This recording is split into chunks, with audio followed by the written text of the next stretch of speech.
तमाम मीडिया के साथियों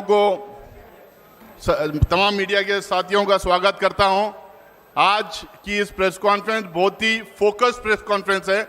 आप तमाम लोगों को पता है कि कुछ दिनों से देश में एक मुद्दे को लेकर विपक्ष काफ़ी आवाज़ उठाई है, सड़कों पे भी, संसद में भी। उसमें कई सवाल उठे हैं, कई डेटा आप लोगों के सामने रखा गया है। खासकर राहुल गांधी जी जो प्रेस कॉन्फ्रेंस किए थे उसमें उन्होंने किस तरह से हमारे वोटर्स लिस्ट में डिस्क्रिपेंसीज हैं, एनोमलीज हैं, किस तरह से उसमें घपला किया गया है, ये तमाम चीज़ों को आपके सामने रखा था।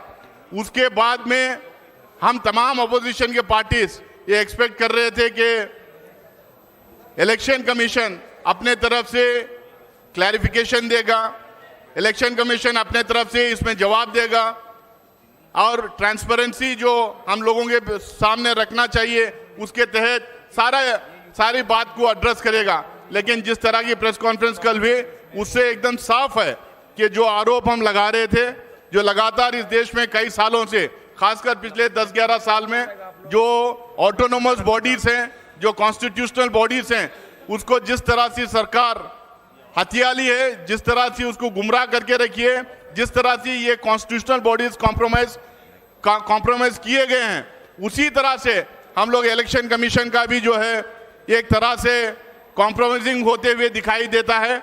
कल की खासकर जो प्रेस कॉन्फ्रेंस थी उसको लेके अपोजिशन पार्टीज उसको पॉइंट बाय पॉइंट रिबटल करना चाहते हैं, उसका जवाब देना चाहते हैं। जो मुद्दा हम लगातार लोकसभा राज्यसभा में उठाते आए हैं उसको लेके कुछ सवाल हमारे जो मन में हैं और जो जवाब हम चाहते थे उसका भी जो जवाब हमको नहीं मिला, उन चीज़ों को लेके आज हमारे अपोजिशन पार्टीज के कुछ रिप्रेजेंटेटिव्स को यहाँ हम लोगों ने बुलाया है। बल्कि सारे 20 पार्टीज के रिप्रेजेंटेटिव्स आना चाह रहे थे, लेकिन हम क्योंकि प्रेस कॉन्फ्रेंस में कुछ ही लोग को बात करना था तो हम 8 पॉलिटिकल पार्टीज के रिप्रेजेंटेटिव्स को यहाँ पे बुलाए हैं। वो अपनी बात रखेंगे। मैं शुरू करूंगा, इंडियन नेशनल कांग्रेस के गौरव गोगोई जी अपनी बात रखेंगे। उसके बाद में राम गोपाल यादव जी बात रखेंगे। उसके बाद में टीएमसी की महुआ मोइत्रा जी बात रखेंगे। उसके बाद में डीएमके के अभी तिरुचि शिवाजी आए नहीं आए तो वो बात रखेंगे। उसके बाद मनोज झा जी बात रखेंगे। अरविंद सावंत जी शिवसेना से बात रखेंगे। संजय सिंह जी आम आदमी पार्टी से बात रखेंगे और सीपीएम और लेफ्ट ब्लॉक से जॉन ब्रिटास अपनी बात रखेंगे। मैं तमाम लोगों को अपनी तरफ से और तमाम लोगों की तरफ से इस प्रेस कॉन्फ्रेंस में उनका भी स्वागत करते हुए मैं गौरव गोगोई जी को मैं रिक्वेस्ट करूंगा कि वो अपनी बात रखें।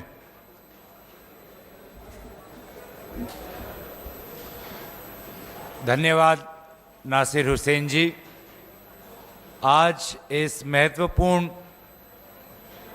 संवाद वार्तालाप में उपस्थित आदरणीय राम गोपाल यादव जी, आदरणीय महुआ मोइत्रा जी, अरविंद सावंत जी, संजय सिंह जी, मनोज झा जी, जॉन ब्रिटास जी, यहाँ पर उपस्थित मीडिया के दोस्तों, आज का जो विषय है वो बहुत ही महत्वपूर्ण है। जो वोट देने का अधिकार है वो संविधान में उल्लेखित सबसे महत्वपूर्ण अधिकार है जो एक आम नागरिक के पास होता है। और अगर हमारी लोकतंत्र जीवित है तो वो सिर्फ इस आम नागरिक के वोट देने के अधिकार पर निर्भर है। इस अधिकार का संरक्षक केंद्र चुनाव आयोग है जो एक संवैधानिक संस्था है। लेकिन हम देख रहे हैं कि जिस प्रकार से कई महत्वपूर्ण सवाल भारत के विभिन्न राजनीतिक दल केंद्रीय निर्वाचन आयोग से पूछ रहे हैं, उन सवालों का उत्तर केंद्रीय निर्वाचन आयोग नहीं दे पा रहा और अपनी जिम्मेवारी से भागने की कोशिश कर रहा है। हाल में ही सुप्रीम कोर्ट का एक राय आया बिहार के एसआईआर के संदर्भ में। उस राय में केंद्रीय चुनाव आयोग ने जितने भी बात रखे, सारे महत्वपूर्ण बातों को सुप्रीम कोर्ट ने नकारा। इसके बावजूद भी कल जो प्रेस वार्तालाप हमने देखा चीफ इलेक्शन कमिश्नर का, जिसमें उनको अपने चुनाव आयोग की कमजोरियां बतानी थी और विपक्ष के जायज सवालों का उत्तर देना था, उत्तर देने के बावजूद या उत्तर देने के विपरीत उन्होंने कल अपने प्रेस वार्तालाप में राजनीतिक दलों पर सवाल उठाया और एक प्रकार से राजनीतिक दलों पर आक्रमण किया। जबकि बेहतर यह होता कि वे ये बताते कि ये एसआईआर प्रोसेस इतनी हड़बड़ी में, इतनी जल्दबाजी में क्यों कर रहे हैं, जब बिहार में निर्वाचन सिर्फ 3 महीने बाद है। बिना विभिन्न विपक्षी दलों के साथ चर्चा किए हुए क्यों केंद्र चुनाव आयोग हड़बड़ी में एसआईआर वहां पर इंप्लीमेंट कर रही है, इस प्रश्न को लेकर वो मौन थे। वे मौन थे कि किस प्रकार से महाराष्ट्र में लोकसभा और विधानसभा चुनाव के बीच में लगभग 70 लाख नए वोटर किस प्रकार से वोटर तालिका में आए, वे इस प्रश्न पे मौन थे। वे इस प्रश्न पे मौन थे कि क्यों केंद्र चुनाव आयोग ने यह निर्णय लिया कि पोलिंग बूथ पर जो सीसीटीवी फुटेज कैप्चर होता है वो 45 डेज के बाद उसको डिलीट किया जाएगा। क्यों वे मौन थे इस बात पर, जो बात राहुल गांधी जी ने उठाई कि लगभग 1 लाख फर्जी वोटर उनको महादेवपुरा में मिले। वो ये नहीं बता पाए कि किस प्रकार से machine readable electoral vote privacy का उल्लंघन है। वे ये बात नहीं बता पाए क्यों वो सुप्रीम कोर्ट की जो मंशा थी कि 65 लाख वोटर्स किस प्रकार से डिलीट हुए, उसका कारण एक सर्चेबल फॉर्मेट में दें, ये इस बात का विरोध क्यों कर रहे थे। क्यों आखिर वे आधार एक वोटर आइडेंटिटी के प्रमाण के खिलाफ थे। पहले तो उन्होंने एक प्रेस नोट के द्वारा बहुत से सवालों का उत्तर देने की कोशिश की। जब उस प्रेस नोट को पूरी तरीके से देश ने नकारा तो कल उन्होंने प्रेस वार्तालाप की। लेकिन प्रेस वार्तालाप में जो उनकी संवैधानिक कर्तव्य है कि एक निष्पक्ष चुनाव हो, फ्री एंड फेयर इलेक्शन हो, उन्होंने पूरी तरीके से अपने इस जिम्मेवारी को नकारा। और इसीलिए साफ साफ जाहिर होता है कि अब चुनाव आयोग ऐसे कुछ अफसरों के कमान में है जो निष्पक्ष नहीं, साफ साफ एक पक्ष लेते हैं। और इसीलिए ऐसे अफसर कोई भी इंक्वायरी या जांच के खिलाफ है। वोटर फ्रॉड में अगर कोई इंक्वायरी हो उसके खिलाफ है। और इसीलिए उनको लगता है कि बड़ी बड़ी बातों करके वो राजनीतिक दलों को डराएंगे। हम बस उन्हें इतना ही कहना चाहते हैं कि अफसर आएंगे, अफसर जाएंगे, लेकिन जैसे हमारे आदरणीय खड़गे जी ने कहा आज सुबह, सदन हमेशा रहेगा। सदन उनके कार्यवाही की गवाही आने वाले दिनों में देगा। उन सभी की कार्यों पर हमारे सदन में उपस्थित सांसद, विभिन्न राजनीतिक दल हम नजर रखेंगे और आने वाले समय में उचित कदम लेंगे। मैं ये बातें कहकर अपने वाणी को विराम देता हूं और दरखास्त करता हूं कि आदरणीय राम गोपाल यादव जी अपनी बात आपके समक्ष रखेंगे। आदरणीय राम गोपाल यादव जी।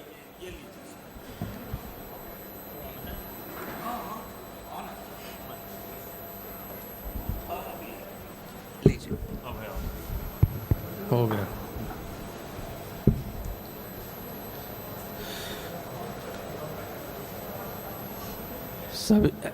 सभी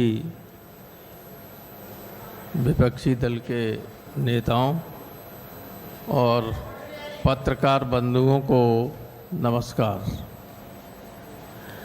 आप लोगों ने कल इलेक्शन कमीशन ऑफ इंडिया की प्रेस कॉन्फ्रेंस को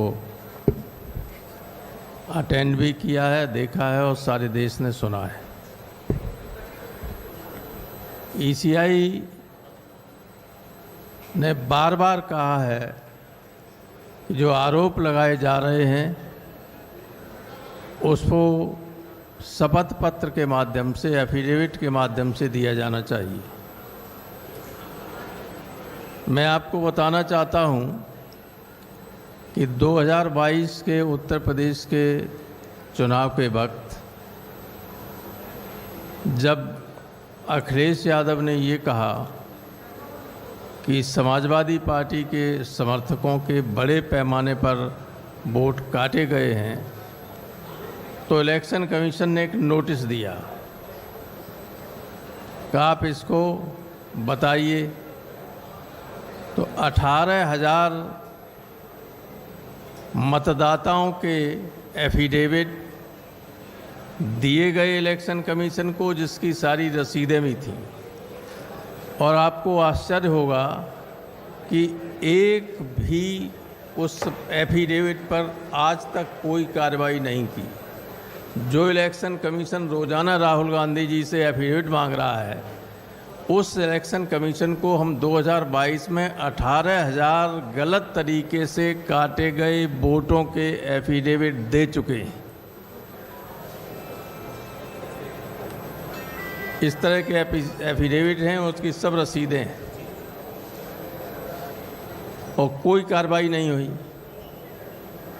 दूसरे, जब उपचुनाव हुआ 2024 में उत्तर प्रदेश में, तो जो विधानसभा थी कुंदर की या अन्य, उसमें इन्होंने बीएलओज को चेंज कर दिया। कुंदर की में जो बनी हुई पहले की लिस्ट थी, उसमें से सारे यादव और मुसलमानों को 100% हटाकर दूसरे लोगों को रखा गया। दोनों सूचियां इलेक्शन कमीशन को दी गई शिकायत के तौर पर कि देखिए ये इलेक्शन कमीशन, ये थे बीएलओज, और इलेक्शन कमीशन ने जाति के आधार पर सारे मुस्लिम और यादवों को हटाकर दूसरे लोगों को किया है। उस पर कोई जांच और कोई कार्रवाई नहीं की गई। इसी तरीके से जब मैनपुरी में उपचुनाव हो रहा था, तब हमने लिख के दिया कि सिर्फ एक बिरादरी के ही सारे एसडीएम्स, सारे सीओज और सारे एसएचओज मैनपुरी में पोस्ट किए गए थे। एक ही बिरादरी की, मुख्यमंत्री की बिरादरी की। आप जानते हैं कि जब चुनाव होता है तो चुनाव वाले दिन एसडीएम और सीओ गाड़ी लेके चलते हैं, पुलिस और पीएसी उसके साथ होती है। जिस बूथ पे चाहें उस बूथ पे लोगों को दौड़ा के हटा दें और वोट न पड़ने दें, ये काम उनका होता है। बजाय इसके कि ये देखें कि वोट सही तरीके से पड़ रहे हैं, कोई अव्यवस्था तो नहीं हो रही है, और वो भी उनका अधिकार नहीं होता है। वोट को चेक करने का अधिकार केवल प्रिसाइडिंग ऑफिसर, पोलिंग ऑफिसर्स को होता है। लेकिन ये सब आपाधापी करने के लिए इस तरह की व्यवस्थाएं की गई, जिसकी लिखित शिकायत हुई और किसी के खिलाफ कोई कार्रवाई नहीं की गई। तो इलेक्शन कमीशन का ये कहना कि बिना तथ्यों के शिकायत की जाती है, कोई एफिडेविट नहीं दिए जा रहे हैं, वो गलत है पूरी तरीके से। इससे सब लोगों को अपनी अपनी बात, दिल्ली में बहुत बड़ा घपला हुआ, संजय सिंह जी बताएंगे आपको। और हमारे यहाँ तो अभी से फिर वोट काटने की प्रक्रिया शुरू हो गई उत्तर प्रदेश में। अभी से पूरे उत्तर प्रदेश में ट्रांसफ़र की लिस्ट आप देखिएगा। अगर ठीक जगह पर कुछ हमारे जो ये समझते हैं कि ये समाजवादी पार्टी के समर्थक लोग हो सकते हैं अधिकारी, उन सब को साइड लाइन करके दूसरे तरह के अधिकारियों को पोस्ट किया जा रहा है। और यही चुनाव के वक्त रहेंगे आगे चल के 27 में। तो ये सारी गड़बड़ियाँ कैलकुलेटेड वे में होती हैं और इलेक्शन कमीशन पूरी तरह से नज़रअंदाज करता है हमारी शिकायतों को। ये हमारी शिकायत इलेक्शन कमीशन से है, जबकि भारतीय संविधान के आर्टिकल 326 में ये लिखा है कि जिस व्यक्ति ने 18 वर्ष या उससे ज़्यादा की उम्र प्राप्त कर ली है उसका वोट रजिस्टर होगा। अगर उसका वोट रजिस्टर नहीं है तो उल्टी तरफ से पढ़ें तो इसका क्या अर्थ होगा? एनआरसी लागू हो गई। कोई भी दरोगा ये कह दे कि भाई संजय सिंह का वोट नहीं है, इनका वोट नहीं है, तो वोट नहीं है माने ये नागरिक नहीं है देश के। ये बहुत ही गंभीर स्थिति है।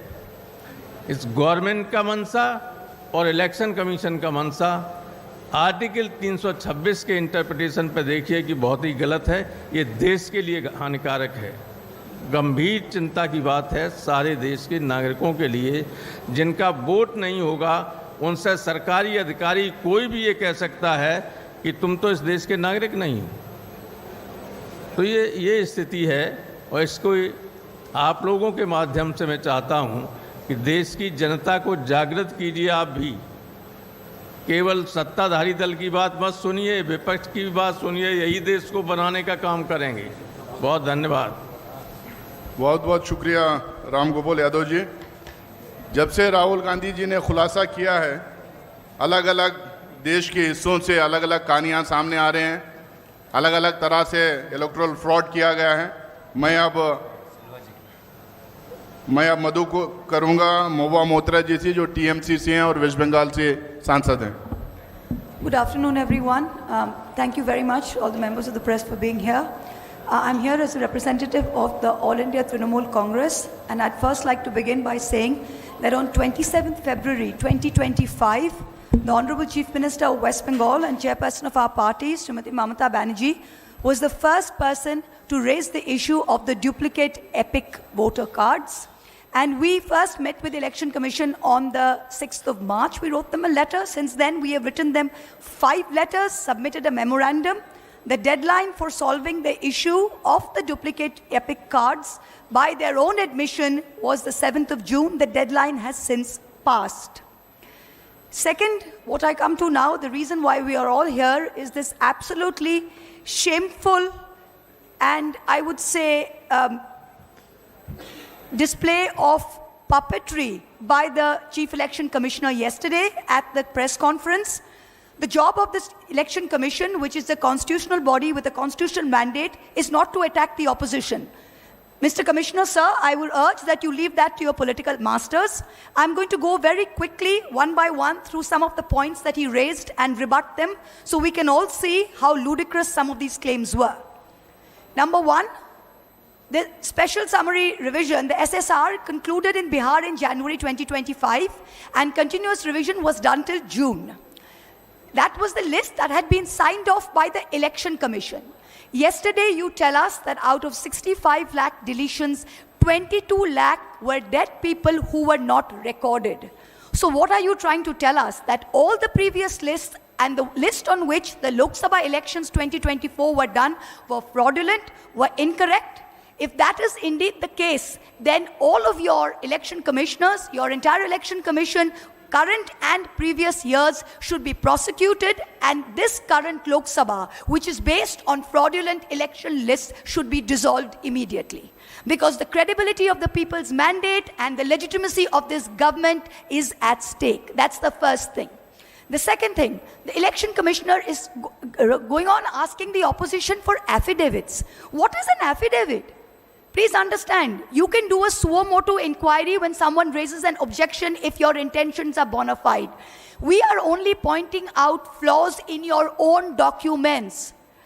Are you asking us to authenticate your own documents by an affidavit? These are your documents that have flaws by your own admission. You yourself said that 22 lakh people were there and they were not put on record, so that is a flaw. Can you, Mr. Chief Election Commissioner, put on affidavit that this list of 65 lakh deletions are correct? If this list is correct, then you cannot put on affidavit that the list with the 22 lakh deaths which are not put on record, all previous lists are incorrect. Either it is one or it is the other. You are asking us to authenticate your documents while you are publicly saying that they are wrong from previous years. The third thing, yesterday the list of 65 lakh voters has been published with reasons. Can I remind everyone that the Election Commission fought tooth and nail every step along the way. I was among the first petitioners on behalf of the All India Trinamool Congress against the Bihar SIR revision along with ADR. Every step of the way, the Election Commission said, we will not give you these names, we will not give you reasons for deletion, we will not accept Aadhaar cards, and we have no statutory obligation to do so. Today you are doing it because the Supreme Court has asked you to do it. Even then you are lying. I use this unparliamentary word lying because that is actually the truth. You come out and you say that there is a Supreme Court judgment which says it cannot be machine readable. Can I tell you that the 2018 Justice Sikri's judgment, Kamal Nath versus Election Commission of India, paragraph 24, I have the judgment here, only says, however, it is not necessary to go into this aspect. It does not say that machine readable will violate the privacy of an individual. That is completely incorrect. The next point, you say that there are 65 lakh people which have deleted. You have shrunk the Bihar list from 7.9 lakh voters to 7.24. But you refuse to answer any question as to how many of those people have submitted documents or not. You refuse to answer. In the list of 7.24, if 20 to 30% are unable to provide documents, that means you will delete another 2 crore people tomorrow. Is that the situation? The next one. How is it possible that dead people are in the draft list and living people are on the deleted list? How can a dead person be on a draft list? It can only happen because the BLOs were signing the form themselves. This is the only reason, because BLOs were signing the form themselves. Yesterday, the CEC said out of 65 lakh voters, only 28,370 have filed claims and objections. You mean to tell me only 0.4% of those deleted have filed claims and objections? Does that figure of 0.4% not tell you how ridiculous and how riddled with faults this entire exercise is? In just 2 districts of Bihar, Darbhanga and Kaimur, the BLO has marked not recommended to 10 to 12%. If we average this for the rest of Bihar, it means 80 lakh people will be marked not recommended and subjected to an arbitrary verification. So based on all of these, we can go on till the cows come home. But can I tell you, based on just these 5 points yesterday that the CEC said, this is ludicrous. It is not the job of the Chief Election Commissioners to attack the opposition. Your job, sir, is to go into great detail as to what the valid queries raised by the opposition was. Thank you. Thank you Mahua ji. अब बिहार जहां पे 65 lakh voters को delete किया गया है और वहाँ के अपोजिशन के पार्टीज वोट अधिकार रैली कल स्टार्ट किए हैं. 17 दिन की रैली भी वहाँ पे चलेगी. मैं आरजेडी के नुमाइंदे मनोज झा जी से रिक्वेस्ट करूँगा कि अपनी बात रखें. शुक्रिया नासिर भाई. Thank you everybody here. हम सब की मौजूदगी आपको ये बता रही है. आपने इस तरह का प्रेस कॉन्फ्रेंस समस्त विपक्ष का अपने ही चुनाव आयोग के खिलाफ इससे पूर्व नहीं देखा होगा, क्योंकि हमारा ये चुनाव आयोग अपने को नया चुनाव आयोग कहता है. ये पहली बात मैं कहना चाहता हूं. दूसरी बात, कल जब चुनाव आयुक्त महोदय ने प्रेस कॉन्फ्रेंस की, आप सबको यह एहसास हुआ होगा कि वो हमारे सवालों को क्लैरिफाई नहीं कर रहे थे, स्पष्टीकरण नहीं दे रहे थे, बल्कि वो उस मौके का इस्तेमाल कर रहे थे किसी के इशारे और इरादे को साफ तौर पर पब्लिक डोमेन में रखने का। तीसरी चीज, रविवार का दिन चुना गया क्योंकि कल ही 11 बजे दिन से सासाराम से राहुल जी, तेजस्वी जी और समस्त विपक्ष ने वोट बचाओ यात्रा शुरू की। तो उन्हें लगा कि इस विजुअल को, इस संदेश को कैसे ब्लॉक किया जाए। तो महोदय सामने आए। मैं एक एक पत्रकारों के सवाल को मैंने सुना है, एक भी पत्रकार के सवाल का जवाब नहीं मिला, बल्कि उनके चेहरे की खींच बता रही थी कि उनके पास जवाब नहीं है। मैं कम से कम आप लोग बधाई के पात्र हैं कि आप लोगों को मिसलीडिंग का तमगा नहीं मिला। नहीं तो अब तक चुनाव आयोग हर आपत्ति, हर शिकायत के बदले ये कहता था मिसलीडिंग।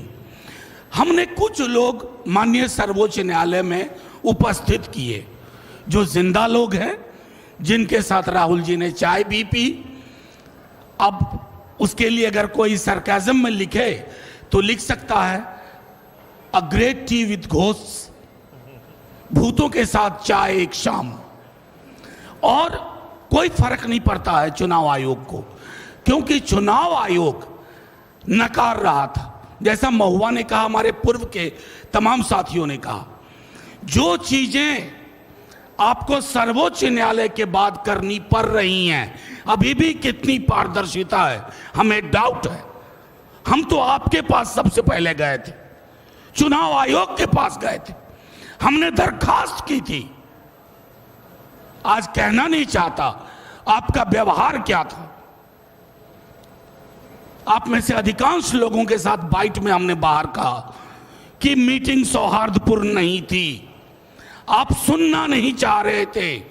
आपको किसी ने कह दिया था ये फैसला लो, चाहे इससे कितनों भी फासला हो लोकतंत्र का।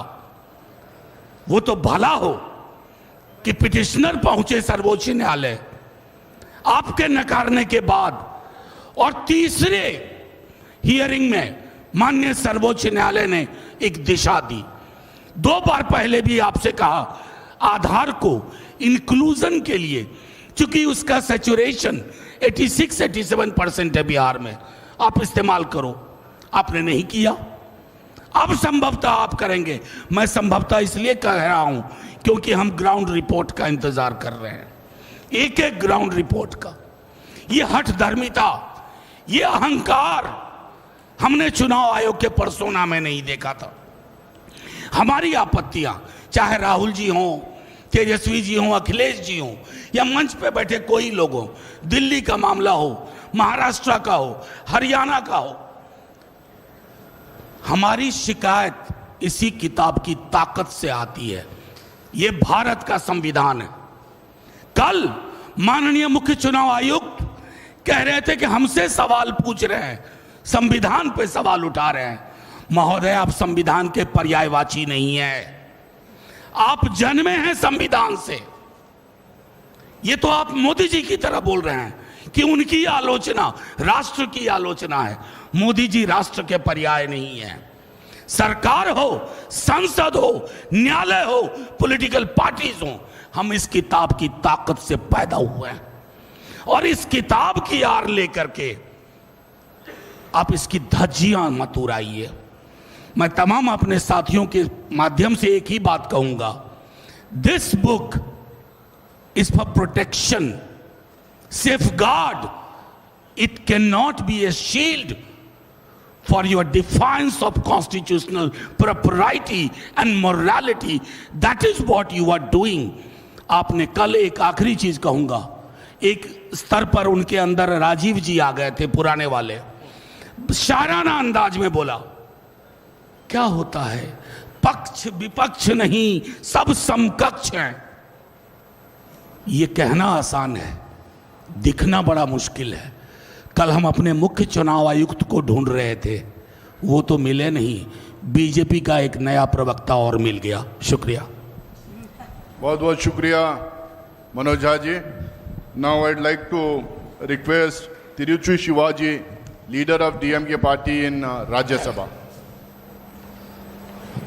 Good evening to all.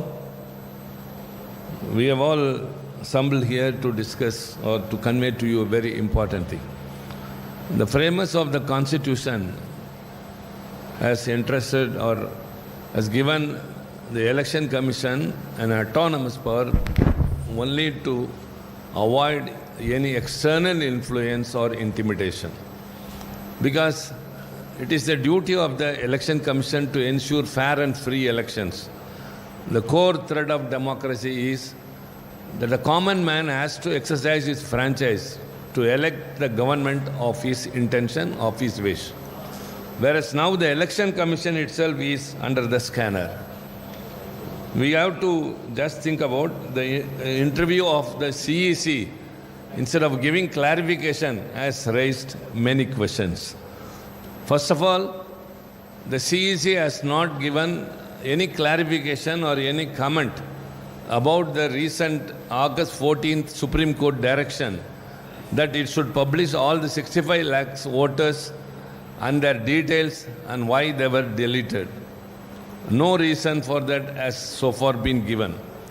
And our next apprehension or concern is that why the CEC must be in a hasty manner carry out the SIR in Bihar elections.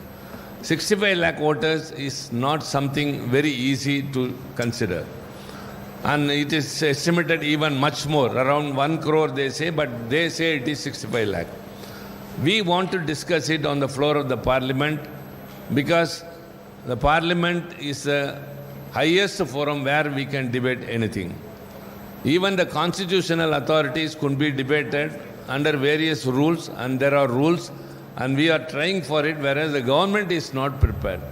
Here arises many questions which has to be answered and which is left to your thinking why the ruling party is not coming forward for a debate in the parliament on SIR.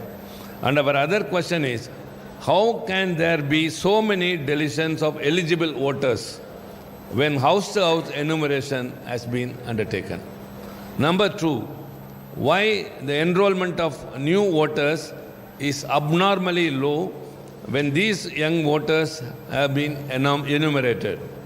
Has any database been compiled to show how many youngsters who turned 18 on the qualifying data were included?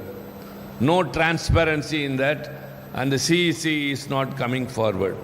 So also the procedure for inquiry and 2 appeals, along with their timelines, as contemplated under the registration of election rules 1960, may include a huge number of voters in the forthcoming elections in Bihar. Is the ECI going to address the issue?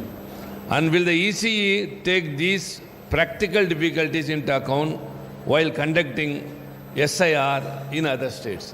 Because it has started in Bihar, it will spread across the nation.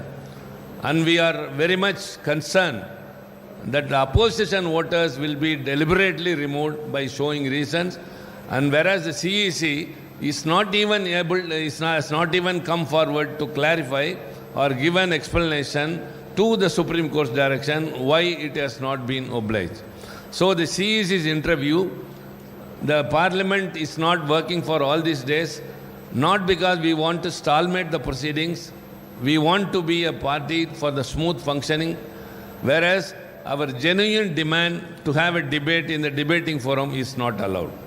And now that the yesterday's interview of the CEC, we expected that it would clarify all our doubts, but nothing has come out. So it has raised many questions again and again, and DMK has already given a memorandum to the Election Commission requesting that they have to remove the deceased voters. Have they done so, or will they do so? All these questions are there. And as far as we, the opposition parties, are concerned, we will resort to all legal remedy as well as the parliamentary apparatus to solve this issue. So this appeal to you all, through you we tell the people that the issue we have taken up is not about individual political parties, it is about the common man in this country whose last right is to exercise his power during the elections. Whether he is rich or poor, educated or uneducated, he has a vote in his hand and he can elect a government. Whereas his voter itself, writing itself is deprived, means where is democracy?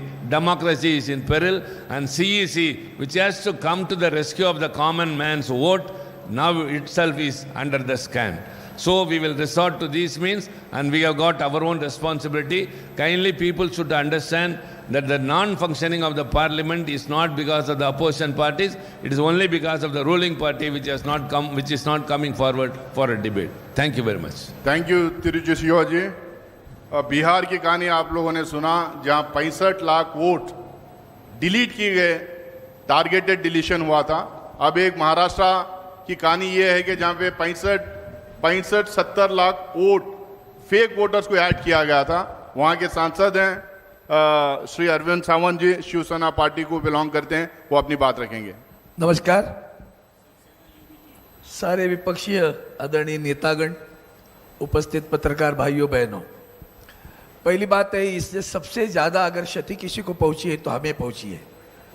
Shiv Sena Uddhav Balasaheb Thackeray party को सबसे ज़्यादा क्षति पहुंची। Whimsical behaviour of the CEC, मैंने whimsical कहा, विक्षिप्त है। कल की उनकी पत्रकार परिषद ऐसे लग रही थी कि मानो वो भारतीय जनता पार्टी के प्रवक्ता बनकर पत्रकार परिषद ले रहे हैं। कल उन्होंने जो बयान दिए, हमने 70 लाख की बात अभी सभी लोगों ने की, हमने उस पर बार बार मांग की। लोकसभा के चुनाव में हमारी महाविकास आघाड़ी बहुत यशस्वी रही, सबसे ज्यादा सांसद चुनकर आए, और विधानसभा 5 महीने के बाद में 5 बजे के बाद 46 लाख से ज्यादा लोग वोट करते हैं, तो उसके बारे में हमने सीसीटीवी की मांग की। तो कल भी हमारे मुख्य चुनाव आयुक्त जी ने कहा कि हम ये नहीं दे पा रहे हैं क्योंकि महिलाओं की गोपनीयता और सुरक्षितता की बात आती है। अरे भैया, ये क्यों, वही कौन सा तरीका है? चुनाव वोटिंग के लिए महिलाएं हो, पुरुष हो, सब लाइन में खड़े हैं ना, कतार में, उसमें कौन सी गोपनीयता आती है? ये जो उन्होंने जवाब दिया, उस पर आप समझना चाहिए कि चुनाव आयोग किस तरह से बर्ताव कर रहा है और किस तरह से भारतीय जनता पार्टी को डिपेंड कर रहा है।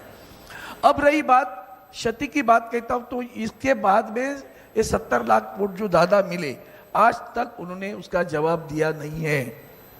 हम बार बार उनसे मांग करते हैं मीटिंग की, मेरे पास अभी प्रूफ है।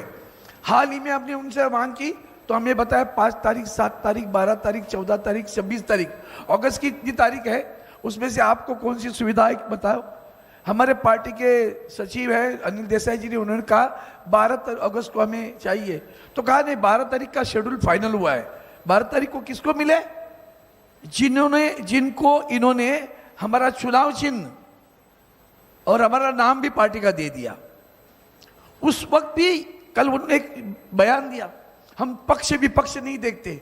नहीं देखते हो, फिर सिर्फ विधायक गए करके पार्टी का नाम कैसे दे दिया? फिर आपने हमसे, उन्होंने जब हमने कहा कि हमारे मेंबरान इतने हैं, 40 लाख फॉर्म भर दिए, फिर हमने ऑफिशियल जो हमारे पदाधिकारी गए उनके फॉर्म भर दिए, उन्होंने कहा फॉर्म नहीं चाहिए, एफिडेविट चाहिए। हमने एफिडेविट दे दिए, सामने वाले एफिडेविट भी नहीं दे पाए थे, उसका जिक्र ही नहीं किया, हमारा नाम और चुनाव चिन्ह दिया। अब पक्ष विपक्ष नहीं देखते हो, फिर क्या देखते हो? वही तो देखकर तो किया है, किसके इशारे पर किया है, और आज भी किसके इशारे पर उन्होंने कल पत्रकार परिषद ली, जबकि सुप्रीम कोर्ट में 2 दिन के बाद सुनवाई है, ये पत्रकार परिषद ले रहे हैं। इससे आप समझ सकते हो कि देश के संविधान को ठेस है। देश के अभी हमारे मनोज जारी हमारे किताब बताई, हमारे संविधान बताया, जिस संविधान ने हमें वोट का हक दिया है वही छीनने की बात है। हमारे यहाँ तो ऐसे ही, मतलब शिरडी के एक मतदाताओं की वीडियो क्लिपिंग दे दी, और वीडियो क्लिपिंग में एक लड़की वोटिंग करके आई थी, उससे पूछा आपका नाम क्या है, उन्होंने अपना नाम बताया, बोला आप कहाँ से हो, तो अन्य राज्य में थे। यहाँ कैसे हूँ, मैं कॉलेज में पढ़ती हूँ, कौन से कॉलेज में पढ़ती हूँ नाम नहीं बताने आया, गई निकल के ये वीडियो क्लिपिंग ही दे दी इलेक्शन कमीशन को। देखो कैसे चुनाव में कैसे गलत वोटिंग हो रही है, कैसे झूठे नाम है, कैसे बोगस नाम है। ये चुनाव आयोग जब चुनाव घोषित होता है उसके पूर्व 10 दिन तक लोगों को रजिस्ट्री कराने लगाती है। अब कहते हैं कि अगर आपको ऑब्जेक्शन लेने तो फॉर्म नंबर 7 भर दो। कब भरेंगे? चुनाव शुरू हुआ, प्रोसेस शुरू हुई, काम शुरू हुआ, वहां तो किसकी किसकी रजिस्ट्री हुई किसी को पता नहीं है। ये इसी तरह से बोगस वोटिंग रजिस्ट्री करवा लेते हैं। और बिहार और बंगाल में उनका जो दिमाग में जो है ना, वो उसी की कार्रवाई है। मृत घोषित मृत व्यक्ति बताकर जिंदे व्यक्ति का नाम निकाल दिया आपने। एक महीने अंजुम करके कोई पत्रकार है, उन्होंने बताया था, एक महिला से उन्होंने इंटरव्यू लिया, फिर महिला बता रही है मैंने बताया मुझे फॉर्म दे दिया। आप बार बार पोर्टल की बात करते हो। गंवार लोग है भैया, मोबाइल नहीं है हाथ में, तुम्हारा नेटवर्क नहीं मिलता, कहां से पोर्टल पे जाके ढूंढे कि मेरा नाम आया कि नहीं आया। उस महिला अनपढ़ महिला से पूछते हैं तुम्हारी माँ का बर्थ सर्टिफिकेट दे दो ना। अभी माँ का बर्थ, मेरी माँ का भी बर्थ सर्टिफिकेट मुझे नहीं मिलेगा। यह तरीका है चुनाव आयोग का। पक्ष विपक्ष नहीं देखते हो, आप पक्ष को ही देख के काम करते हो। और इसलिए हम सभी लोग इकट्ठे आकर एसआईआर पर जो मांग कर रहे थे उस मांग को लेकर सरकार आगे कदम नहीं उठा रही है। हम सब, सिर्फ पार्टियां नहीं, देश की जनता देख ले कि किस तरह से ये झूठा कारोबार करके सत्ता पे आते, उसके ऊपर सब लोग इकट्ठा होना चाहिए। धन्यवाद। बहुत बहुत शुक्रिया Arvind Sawant ji. Now I would like to request John Brittas, member Rajya Sabha, who is representing CPIM and the left bloc. My dear friends, an imperfect voters list compromises the fairness and integrity of democratic discourse.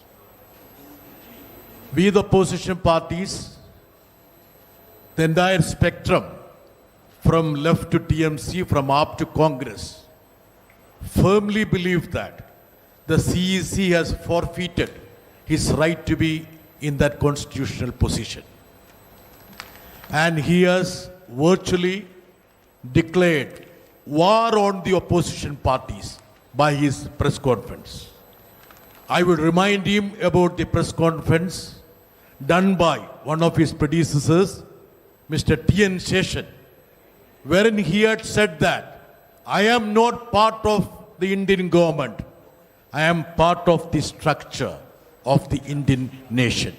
That was the profound statement done by none other than T.N. Seshan. From the beginning, the government had an ulterior motive to make election commission the B team of the government. That was the reason why in 2023, the government brought in a law to circumvent the judgment of the 5-member constitutional bench of the Supreme Court. But I would say that yesterday's press conference of Mr. Ganesh Kumar, he was not speaking everything false or falsehood. One of the golden statement of Ganesh Kumar yesterday was that the country is full of homeless people and orphans. That's why you have zeros in the place of addresses and A, B, C, D, E, F, G in the name of the parents. So he has actually belittled the Prime Minister who claims that there are no homeless people in this country. But according to the Election Commission, there are crores of people who are sleeping on the streets. And we feel that the Election Commission is biased, selective, and unfair.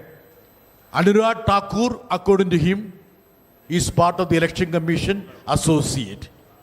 When the journalist asks a question, why are you not responding to the statement made by Anurag Thakur? The response was that my response is graded.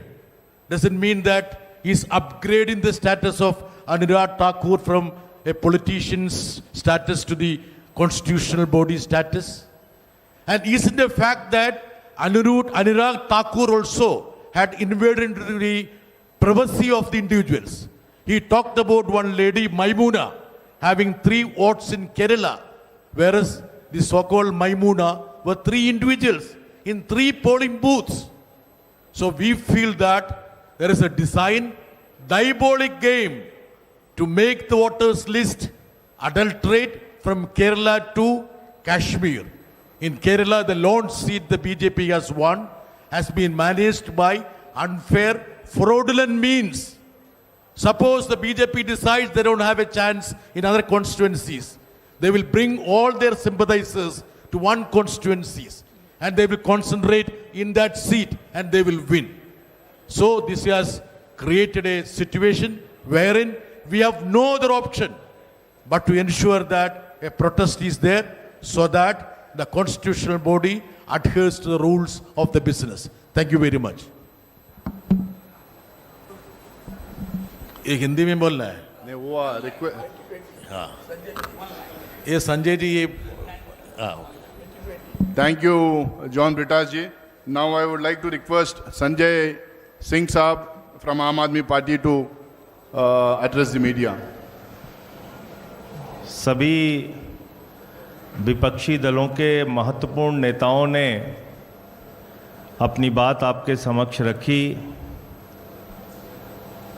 कल चुनाव आयुक्त ज्ञानेश कुमार जी की बात को सुन के लगा कि उनका नाम दरअसल अज्ञानेश कुमार होना चाहिए। अज्ञानता की बातें की उन्होंने। या तो वो मूर्ख हैं या जानबूझ के मूर्ख बन रहे हैं या वो हम लोगों को मूर्ख समझते हैं।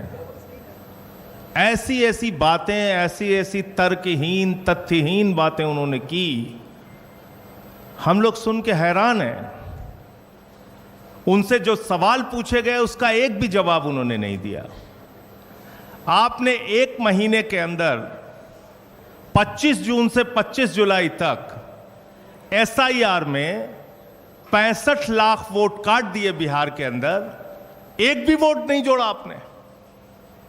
आपने 65 लाख वोट काट दिए।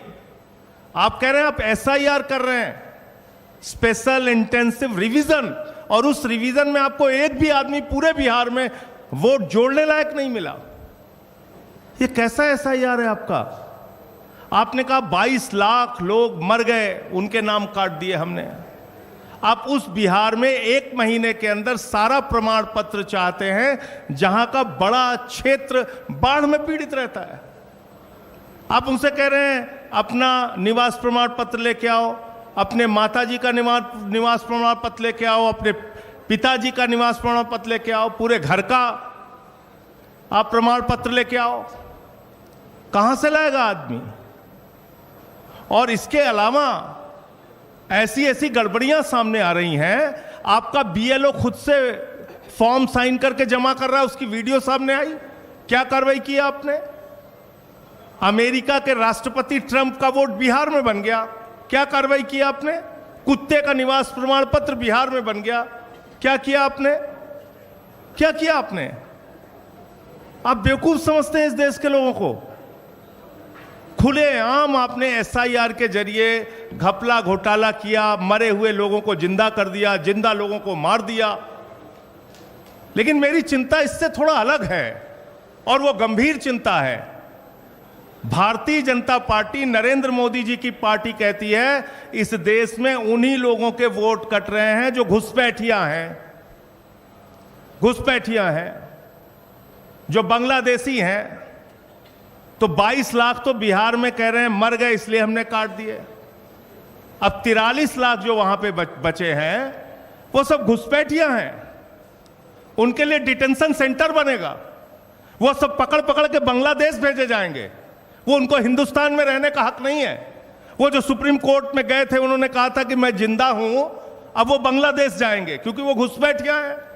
बीजेपी कह रही है वो घुसपैठियां हैं। एक IAS अधिकारी हैं व्यास साहब, व्यास साहब रिटायर्ड IAS अधिकारी हैं, पति पत्नी दोनों के नाम काट दिए गए। अब वो घुसपैठियां हैं, वो डिटेंशन सेंटर में रहेंगे, वो बांग्लादेश जाएंगे। आप देश को आपने तमाशा बना रखा है।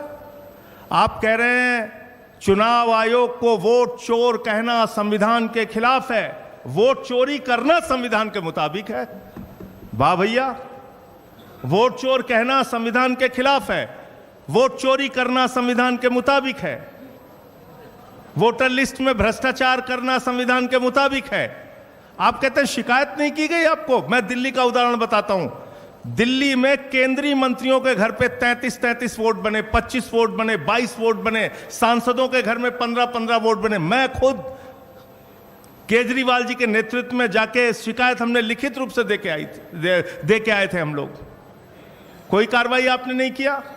आपने नई दिल्ली विधानसभा क्षेत्र में 42,000 वोट काट दिए। 42,000 वोट चुनाव शुरू होने से पहले। 14 विधानसभाओं में भारतीय जनता पार्टी के कार्यकर्ताओं ने हजारों वोट कटवाने की एप्लीकेशन दी। ये सारी लिखित शिकायत, मिल के शिकायत, अनुरोध करके शिकायत, बार बार कह के शिकायत हम लोगों ने चुनाव आयोग में जाके की। आज तक कोई कार्रवाई आपने नहीं किया। समाजवादी पार्टी के रामगोपाल जी ने बताया, उन्होंने एफिडेविट पर शिकायत किया। महाराष्ट्र के अरविंद सावंत भाई ने बताया और तमाम लोग, बंगाल में ममता जी ने बताया कि कैसे आपने फ्रॉड किया वहां पे। लेकिन आप कोई कार्रवाई नहीं करते। फिर कह रहे हैं कल की प्रेस कॉन्फ्रेंस से ज्यादा तो मुझे हंसी परसों का उनका चिट्ठी देख के आई। उनका जो लेटर आया सामने, उसका पॉइंट नंबर 7 में पढ़ रहा था। कहने लगे साहब गड़बड़ी हुई है, लेकिन राजनीतिक दलों ने हमें नहीं बताया कि गड़बड़ी हुई है। तो मैंने कहा ये तो वही किस्सा हो गया कि एक बदमाश थानेदार आया एक इलाके में। उस थानेदार ने अपने सिपाहियों के साथ मिलकर इलाके में डकैती डाल दी। डकैती डाल दी तो फिर वो थानेदार पकड़ा गया।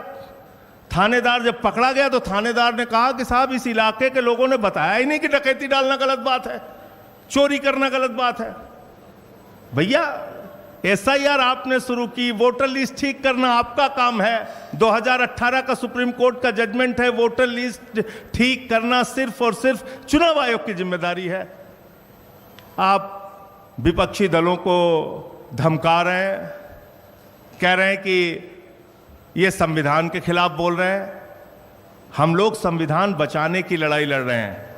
मताधिकार एक ऐसा अधिकार है जो बाबा साहब डॉक्टर भीमराव अंबेडकर जी ने भारत के संविधान में दिया और कहा कि राष्ट्रपति के वोट की गिनती भी एक होगी और गांव में रहने वाले मजदूर के भी वोट की गिनती एक होगी।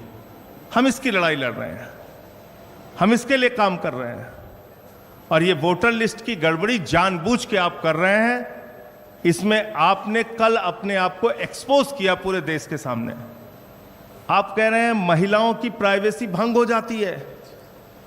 वोटर लिस्ट की जब वोट देने के लिए लाइनें लगी होती हैं महिलाओं की, मैंने तो महुआ जी से कहा कि इस बार जब वोट देने के लिए जाना तो किसी मीडिया वाले को अपनी वीडियो मत बनाने देना, क्योंकि आपकी प्राइवेसी भंग हो जाएगी उससे। भाई बताइए, आप पूरे देश का चुनाव दिखाते हैं, कश्मीर से लेकर कन्याकुमारी तक महिलाएं लाइन में लगी हैं, वो आप दिखाते हैं। उनका इंटरव्यू आप लेते हैं, वो आप दिखाते हैं। 45 दिन तक आपके खुद के नियम में आज भी लिखा हुआ है कि आप सीसीटीवी फुटेज देंगे, तब प्राइवेसी भंग नहीं होगी। तो इसलिए आपने सरासर झूठ बोला, सीना ठोक के कल झूठ बोला। चुनाव आयोग ने कल पूरे देश को यह बताने का काम किया कि वास्तव में उन्होंने भारतीय जनता पार्टी के साथ मिलकर चुनावी घोटाला किया है और चुनाव को प्रभावित करने का काम कई राज्यों में किया है। वही खेल आप बिहार में करने जा रहे हैं। दिल्ली में आपने खुलेआम ये सारा काम किया है। तो मैं सिर्फ इतना कहना चाहता हूं कि आप जांच से बचिए मत, जांच कराइए। जो तथ्य आपके सामने लाए गए हैं अब तक, जिन राज्यों के, अलग अलग राज्यों के तथ्य आपके सामने लाए गए हैं, जब तक आप इन सब की जांच नहीं कराते, आपकी निष्पक्षता पे आप कह रहे हैं ना हम समकक्ष हैं, न पक्ष न विपक्ष न समकक्ष।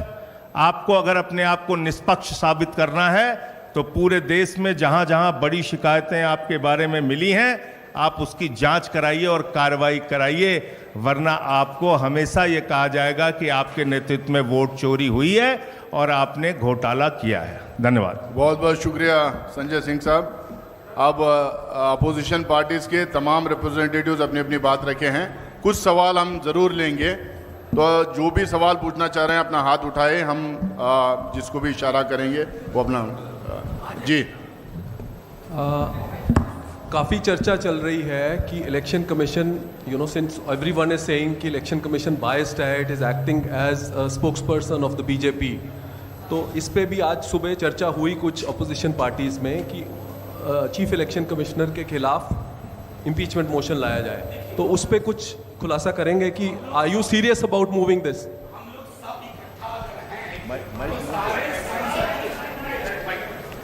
हम लोग अगर सब इकट्ठा आपके समक्ष आए हैं तो ग्रेडेड रिस्पांस देखिए, तमाम संसदीय और कानूनी विकल्प खुले हुए हैं, उनका इस्तेमाल होगा। देखिए, इस पर चर्चा हुई है, काफ़ी सहमति बनी और उचित समय पर उचित निर्णय लिया जाएगा।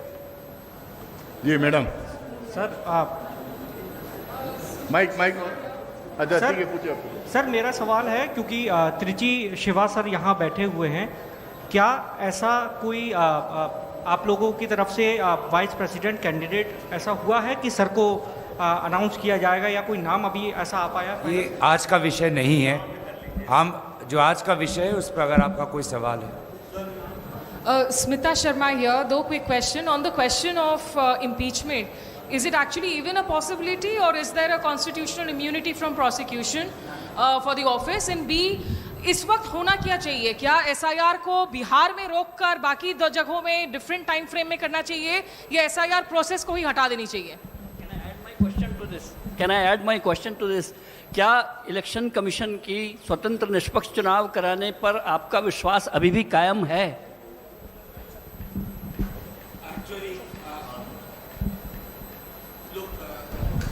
There are two questions, more or less similar. Let me tell you, matter is sub judice. An honorable Supreme Court has been looking at it with sensitivity and potential maximum inclusion. So, we'll wait for how it is shaped finally and then how it moves. As of now, we are submitting further prayers, but before the court. And if we are holding press conference, there is definitely erosion of faith in a commission whose tenets, whose idea was founded by Sukumar Sen, the first chief election commissioner. Sir मेरा सवाल एक minute आप पूछिए।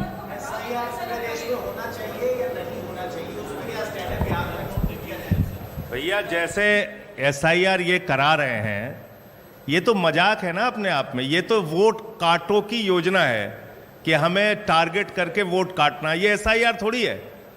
1 महीने के अंदर आप पूरा प्रमाण पत्र मांग रहे हैं, बाढ़ प्रभावित क्षेत्रों की भौगोलिक स्थितियों को नज़रअंदाज कर रहे हैं, लोग कैसे अपने सर्टिफिकेट्स देंगे, कैसे अपने कागज देंगे, उसको आप मान नहीं रहे हैं, आधार आप मान नहीं। ये तो वोट काटो योजना है ना, ये SIR कहाँ है? इसलिए हम इसका पूरी तरीके से विरोध करते हैं। ये इस प्रकार से SIR तो कतई चल ही नहीं सकता है।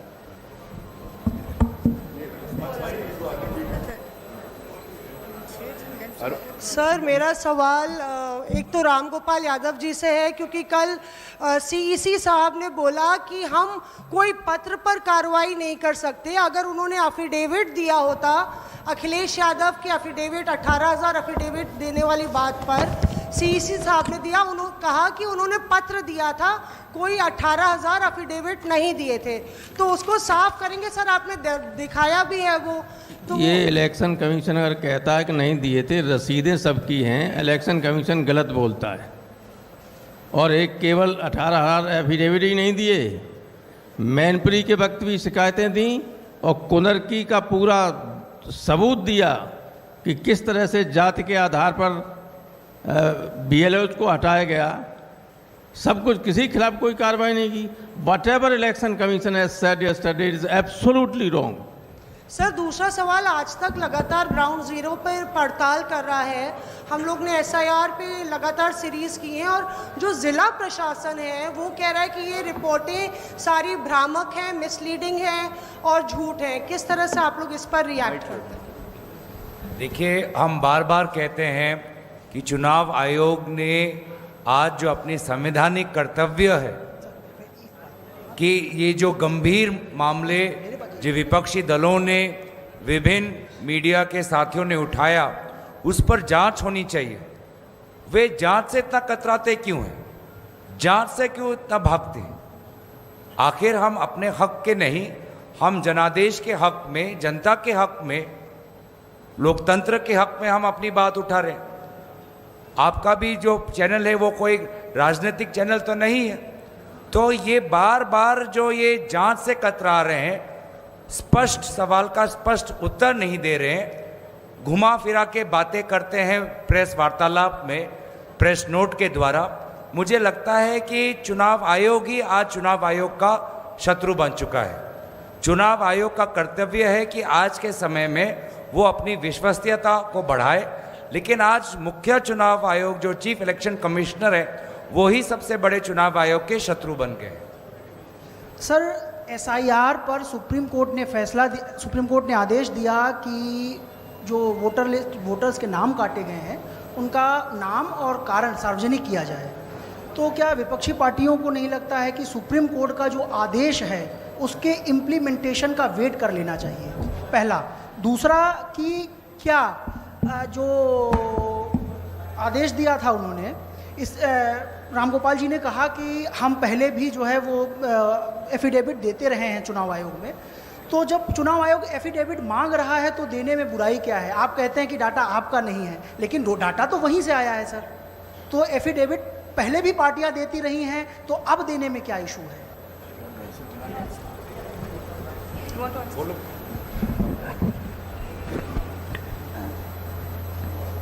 Sir, coming to your question, I'm going to answer it in English if that's okay. You're saying that the Election Commission has uploaded 65 lakh voter lists with the reason that we should wait for it. May I remind you that the Election Commission at every step of the way on affidavit said they had no statutory duty or obligation to do this. They opposed it. It is only because we went to court. I went to court, Mr. Jha went to court, and a few others went to court. It is only on the direction of the Supreme Court that they are today having to publish this, much against their will. So please be under no illusion that the Election Commission, due to transparency or due to any constitutional obligation, published this list. It is only because they were forced to by the Supreme Court. Number one. The second thing that you're going on about affidavit. What is an affidavit supposed to be? An affidavit is for an official or a legal document to authenticate something. In this case, the election commissioner himself is saying that 22 lakh deaths were not recorded in previous electoral lists. So you are saying that the previous electoral list was wrong, today's is correct. Are we supposed to authenticate that? Why don't you give an affidavit? Why doesn't the Election Commission give an affidavit saying that the 65 lakh is correct and saying that the previous one is wrong? How can we authenticate their own data? We are only pointing out flaws. The question is not of affidavit. The question is much larger. What is the problem here? And should you not do an inquiry into this big problem that you yourself are admitting this vast irregularity? That's the main point here. विजय लक्ष्मी, आप लोगों ने सबने कहा कि संसदीय विकल्प या कानूनी विकल्प जो भी होगा वो आप लेंगे, और इलेक्शन कमीशन पर अब लगता है कि भरोसा देश के विपक्ष को नहीं है। तो क्या एक विकल्प चुनाव का बहिष्कार भी हो सकता है, जिस तरह का इशारा तेजस्वी यादव ने भी किया था?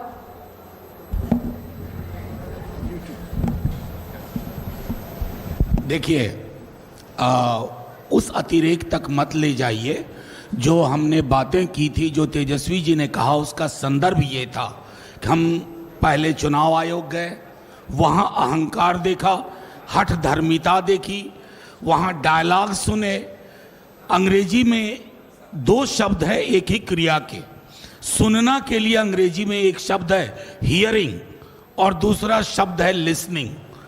And all of us here know the difference between hearing and listening.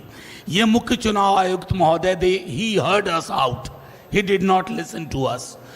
हम अभी भी चाहेंगे कि हमारे चुनाव आयोग की परिपाटी जो सुकुमार सेन रख के गए थे, उस परिपाटी का पालन हो। हमारे चुनाव आयोग को ये बोलना ना पड़े कि हम पक्ष विपक्ष के नहीं हैं, सबको समकक्ष मानते हैं। ये उनके व्यवहार में दिखे। और जब कोई राजनीतिक दल या ये तमाम दल चुनाव का बहिष्कार करने की कोई भी फैसला करेंगे, वो जनता के साथ होगा। हम जनता के नुमाइंदे हैं। अगर उनका फैसला होगा कि ये चुनाव आयोग भरोसे के लायक नहीं है, तो जनता का फैसला सर आंखों पर। लेकिन अभी भी मेरा मानना है माननीय सर्वोच्च न्यायालय इंटरवीन करेगा और चुनाव आयोग को भी समझ में आएगा there is another day that is called the next day, और उस दिन के लिए अपनी छवि प्रबंधन, छवि को बेहतर बनाए, वो उम्मीद रहेगी। So this is Travesti from The Wire. This is about the Bihar SIR. Every day the Election Commission puts out a press release in which they say claims and objections from political parties is zero.